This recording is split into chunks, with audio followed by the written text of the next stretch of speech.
Big headline, my friends. Washington just cut tariffs on vehicles imported from Japan. Sounds great. Prices should drop tomorrow, right? Not so fast. I'm going to show you which cars this actually affects, what price moves are realistic, how dealers will play this, and what smart buyers should do in the next 30 days. So earlier this year, Japanese-built passenger cars brought into the U.S. got hit with a much higher tariff, 27.5% all in. As of this week, the White House dropped that rate to 15% and says the change is retroactive to August 1st. Importers could seek refunds for the difference once Treasury and the USTR publish the how-to. That doesn't take tariffs to zero. It's still 15%, but it's a meaningful cut. This only touches cars built in Japan and shipped here. Tons of Japanese brand vehicles are made in America or Canada. No import tariff drama there. For example, Honda builds the Accord in Ohio, CR-V in US and Canada, Pilot, Passport, Odyssey in Alabama.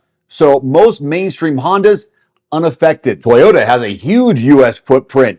Camry in Kentucky, Highlander in Indiana, Tacoma in Mexico, Tundra, Sequoia in Texas. Again, domestically or regionally built, no tariff change. Here are the notable models that are built in Japan and thus are in the tariff conversation. Here they are. Toyota 4Runner, looking at the Land Cruiser, the Crown Signia, the GR Corolla, Prius, Lexus GX, Subaru Forester, MX-5 Miata. The Nissan Ariya EV and Z sports cars are built in Japan. So cutting the rate from 27.5% to 15% lowers the import tax by 12.5 percentage points. That doesn't automatically erase the same amount from MSRP. Why? MSRPs rarely change overnight. Automakers may adjust dealer incentives first. Some distributors hedge currency, shipping. Savings can show up as APR promos or lease cash rather than a clean sticker cut. Retroactive refunds. Importers may recoup duties for August vehicles, but it takes time for that to flow through to retail pricing. Let's say a Japanese-built SUV had $10,000 in embedded tariffs at 27.5%. Cutting that to 15 reduces the embedded cost by roughly $4,500. That's the theoretical room. In the real world, you might see $1,000 to $3,000 of relief through discounts, financing offers, and so on, if competition forces it. Your mileage will vary by model and market. Watch the nameplates with the most exposure to Japanese build. These are the ones that can flex first. Toyota 4Runner and Land Cruiser. Enthusiast demand is strong there. If supply improves, expect APR or accessory credits before MSRP dips. Lexus GX. High demand plus Japanese build equals dealers may protect margins, but lease money factors could get friendlier. Subaru Forester, mainstream volume plus Japanese assembly means any importer savings could appear as APR specials in competitive regions. Nissan Ariya and Z. Ariya has fought through supply ramps. Tariff relief could help lease and finance offers, whereas the Z is niche, but any support helps. You can expect to see two very different stories. Nothing to see here stories with low supply where they say pricing is unchanged. Limited time relief.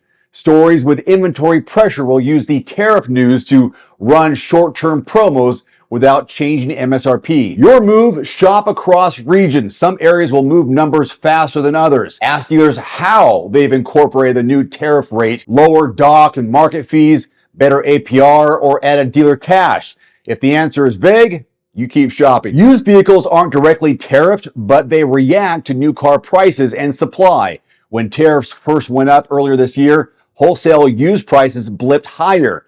Cox's Automotive Manheim Index noted that increase in April and June as the market digested the tariff shock. Through August, wholesale values were treading water with only a slight year-over-year decrease. The translation, no big relief yet. Today's tariff cut likely eases upward pressure rather than slashing used prices. So expect gradual stabilization, not a fire sale. Here is your quick buyer's playbook, if you will.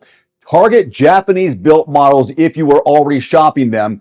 Email 3 to 5 dealers and ask specifically how they have reflected the new 15% rate. Price the cross shops built in North America, Camry, Accord, Highlander, CR-V, etc. If the Japanese-built cars won't budge, you may get a bigger discount on the North American-built alternative. Lease quotes. If MSRP won't move, money factor and residuals might. Get written quotes and compare apples to apples. There's also VIN check.